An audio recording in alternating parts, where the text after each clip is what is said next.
October 3rd, 1984. Mostly fair breezy. 60 degrees Fahrenheit. 9:50 a.m. Dear ones all, after some freezing nights that nipped the garden, it wasn't so cold last night, and it is expected to be warmer for a while. Dad even lit the heater a few nights ago, and mostly it's on pilot. We covered some of the tomato plants that were so loaded with tomatoes. I should go over and uncover them so they'll ripen faster in the sun. So far, I've kept the tuberous begonias from freezing, but that's apt to break off plants. We got a phone call from Uncle Silas last evening. He's planning on coming on October 9th at 5:37 p.m. to Grand Rapids by plane, of course. So we'll meet him. I tried to persuade him we should have a wheelchair at the plane so he wouldn't have that long walk from the plane to the lobby, but he said he could make it, as he could walk a block at home or a half a block at least. So we shall see. That long walk in O'Hare will be very hard on him. He's never flown much, so this will be quite an adventure for him. Hope he can take it okay. When he gets here, Dad will either take him to wherever he wants to go, or we'll let him drive our little Mustang. I'd rather Lyndon would take him. Blanca needed to go to Detroit to see about her papers as an alien in the U.S., as her old papers had run out, and Tom said he'd get her deported, or suggested he could or would. Dad was going to take her to the American consulate in Detroit, but then some people from her church in Delton were going into Detroit to pick up a piano for the church and said she could go with them yesterday. So she phoned to Detroit, and they said they'd be open on Monday and Tuesday, but when she got there yesterday, they were closed. She did go to the Mexican consul there and got her visa renewed, but now she has to go back for her other papers to the American consul.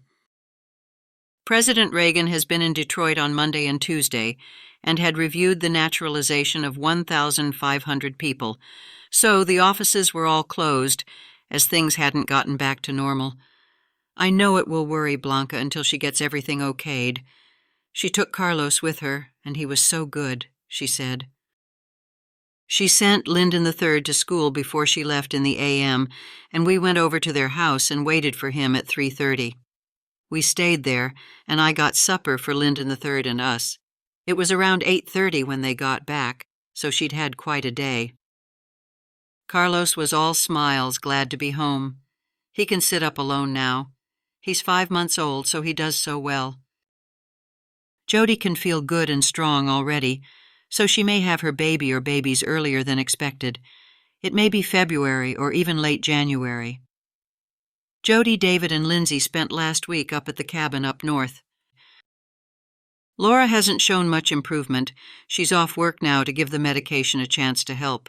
Dr. Pone hasn't decided if he should operate or not. Laura keeps losing weight and looks pale.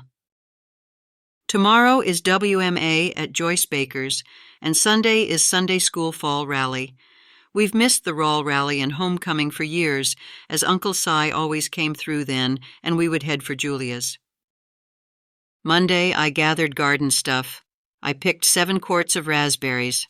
I was pooped. Yesterday, I made 2 batches of raspberry jam. The berries are nice and big, but so many are ruined in the muck. I think I should pick them again before night, as they'll ripen fast in the sunshine. Dad has mowed the lawns this a.m., so they look nice, but leaves keep falling, so that doesn't make lawns look so neat. Later, dinner's over and maybe I can finish this and get it mailed. Dad had everything all set to bow arrow hunt from his deer stand on the line between Springer's and Almonds. The last day p.m., he got all set at about 4:30. Mike Haas came and started cutting down trees a little way from Dad's stand. Then, in a few minutes, the Weber boys came by on their 3-wheelers and talked to Mike. Dad waited until 6:30 and lost all hope of any animals coming by with all the noise. Yesterday he brought his deer stand home. Tony's going to pick some strawberries this p.m. I'll pick raspberries. She won't get too many.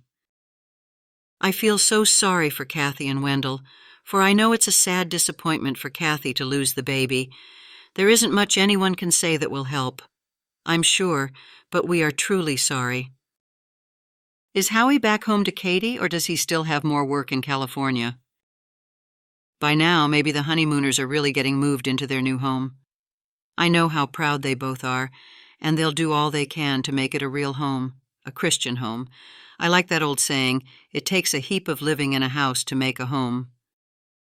We hope your cold or sinus problem has all cleared up for you now, Joy. This is such a grand time of year. By now it can't be quite as hot there. It's good baseball weather and football weather, too. God bless you all and keep you loving each other and our dear Lord. Love and prayers, Dad and Mom. P.S. Jerry, Dorleen, and Jack were here last Saturday evening, and Jack got his warm clothes. He has a job and hope it lasts.